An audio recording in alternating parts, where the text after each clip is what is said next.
Serbisyong may extra love and extra care.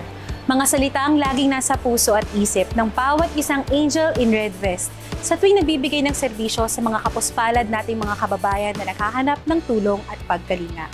Sila ang mga taong tahimik na naglilingkod, hindi naghahanap ng papuri pero nagpapamalas ng kabayanihan sa araw-araw na pagseserbisyo sa ating mga kababayan. Matutunghayan natin sa programang Angels in Red Vests ang kwento kung paanong sa panahon ng krisis ay nananatiling nakatayo ang mga kahanga-hangang individual para makapagbigay ng malasakit ng walang pinipiling oras at araw. Ako po si Director Lara Duran ng Strategic Communications at samahan niyo kaming panoorin ang kwento ni Jet Guevara at ang kanyang hindi matatawarang paglilingkod bilang isang development worker.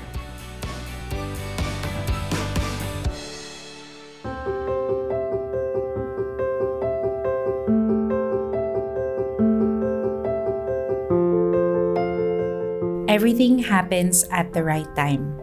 Ito marahil ang linyang naaangkop sa buhay ni Jet Jade Guevara na isang development worker ng Public Relations Service ng DSWD.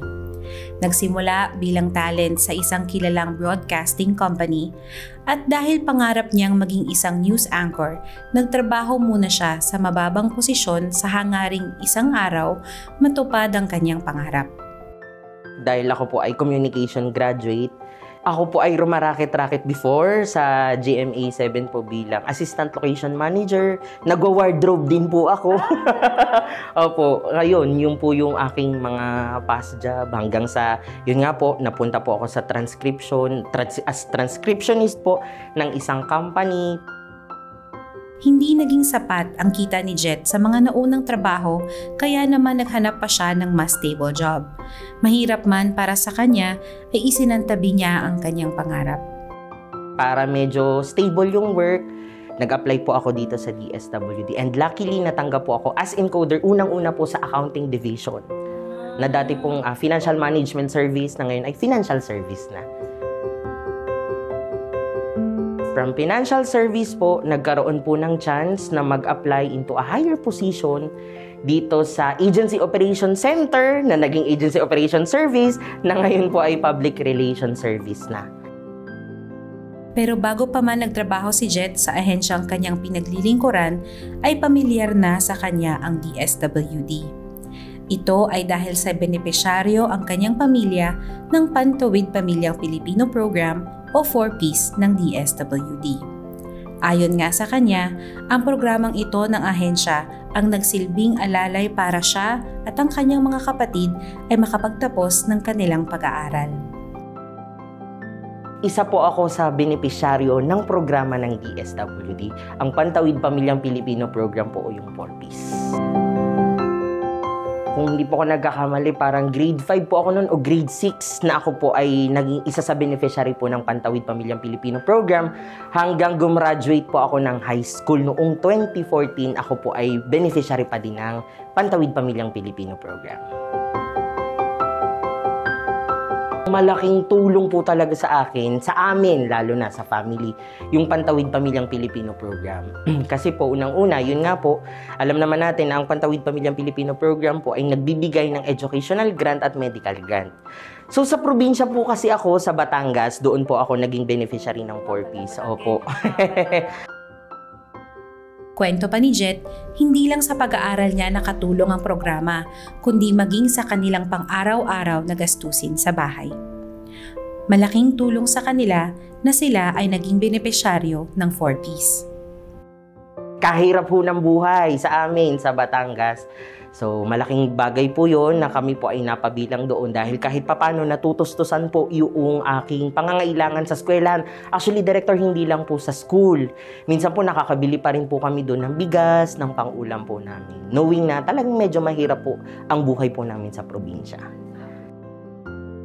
Kaya naman, nang mabigyan ng pagkakataon na makapagtrabaho sa ahensyang naging parte ng buhay ng kanyang pamilya simula nang siya ay nasa elementarya pa lang, hindi nagdalawang isip si Jet na tulungan ang mga nangangailangan bilang isang development worker. Actually, Director, may tintak siya talaga sa utak ko na kailangan mong magbalik ng tulong kay DSWD. That's why I'm here ngayon, nagbibigay, nagbabalik po ng tulong sa kanila. Sa ganito man lang paraan na makapagbigay ng impormasyon tungkol po sa programa at serbisyo ng DSWD, mabigyan ko po ng kakarampot na tulong yung ating mga kasamahan o yung general public po.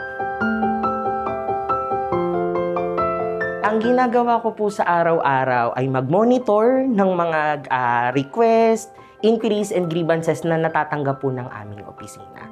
Bukod po doon, nagbibigay din po ako ng mga technical assistance sa aking mga kasamahan, ganun din po sa ating mga field offices ng DSWD.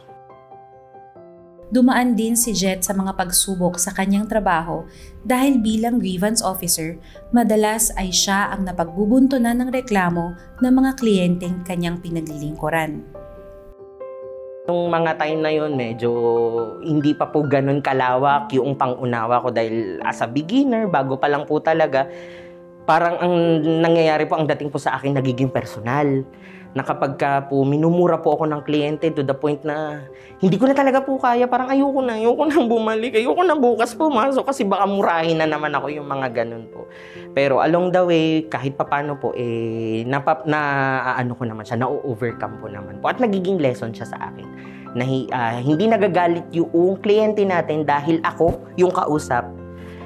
Pero yun po, ang inaano ko na lang talaga, iniintindi ko na lang yung mga frustrations po ng ating mga client as to programs and services ng DSWD, and we explain na lang kay client kung ano po yung mga dapat po niyang gawin.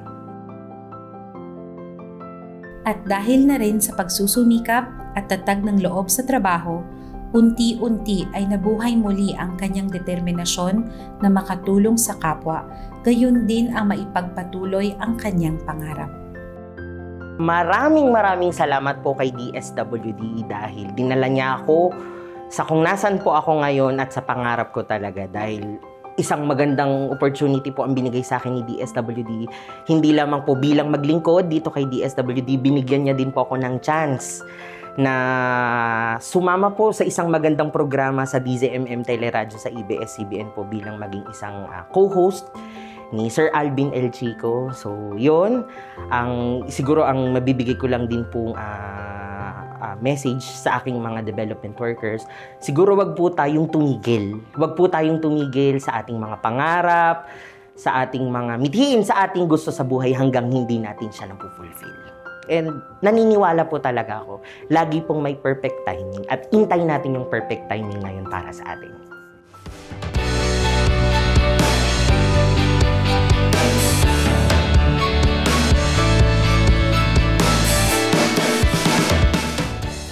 Maraming salamat po dahil binigyan po ako ng pagkakataon na mapabilang po sa programa ng Pantawid Pamilyang Pilipino Program.